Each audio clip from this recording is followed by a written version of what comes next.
آج ہم مشیل فوکو کے کام پر بات کر رہے ہیں، خاص طور پر ان کے تعزیری نظام یعنی کارسرل سسٹم کے تصور پر۔ ہم یہ سمجھنے کی کوشش کریں گے کہ یہ جو نگرانی اور نظم و ضبط کے طریقے ہیں، یہ کیسے صرف جیلوں تک ہی نہیں رہے بلکہ جدید معاشرے میں ہر جگہ پھیل گئے ہیں۔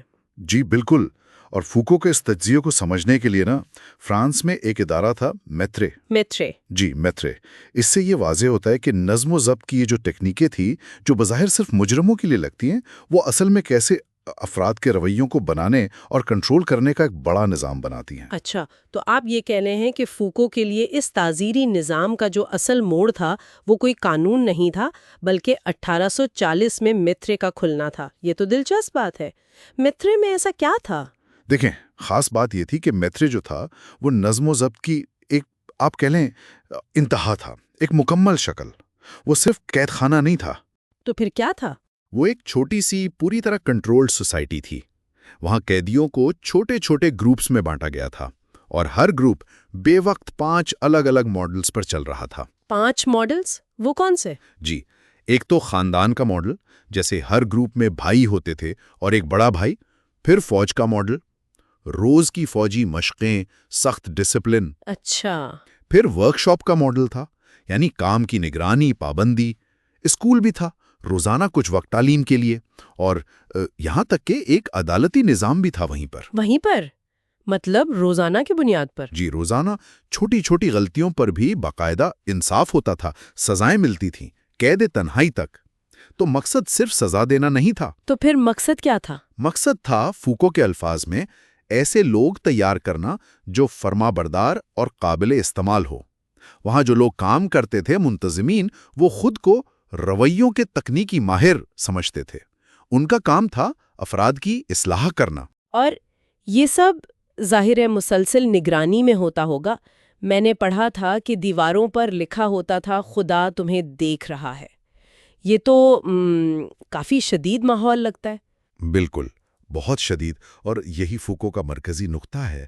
یہ جو مسلسل نگرانی ہے، ہر چیز کو دیکھنا، نوٹ کرنا، ریکارڈ کرنا، یہ صرف کنٹرول نہیں ہے۔ تو اور کیا ہے؟ یہ علم بھی پیدا کرتا ہے، یعنی فرد کے جسم کو، اس کے رویے کو قابو میں لانا، اور ساتھ ساتھ اس کے بارے میں معلومات اکٹھی کرنا۔ یہ طاقت اور علم کا ایک، آپ سمجھیں، گہرا رشتہ ہے۔ فوکو اسے پاور نالج کہتے ہیں۔ Power knowledge? جی، یعنی طاقت سے علم پیدا ہوتا ہے، اور علم سے طاقت کو مزید تقویت ملتی ہے۔ اچھا، تو یہ پاور نالج کا جو تصور ہے، یہ صرف میترے یا جیل تک ہی نہیں ہے؟ نہیں، ہرگز نہیں۔ یہی تو فوکو کا سب سے اہم نقطہ ہے۔ وہ اسے کارسرل آرکیپیلاگو کہتے ہیں۔ کارسرل آرکیپیلاگو؟ جزیرہ نما؟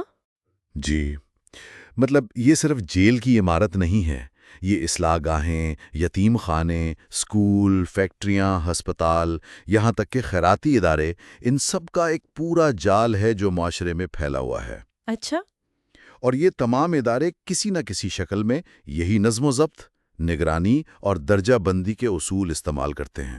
تو اس کا مطلب ہے کہ ان اداروں میں ایک تسلسل ہے، ایک ربط ہے، جیسے ایک جگہ کے اصول دوسری جگہ بھی چل رہے ہوں۔ جی ہاں، بالکل۔ فوکو یہی کہتے ہیں کہ ایک تسلسل قائم ہو جاتا ہے۔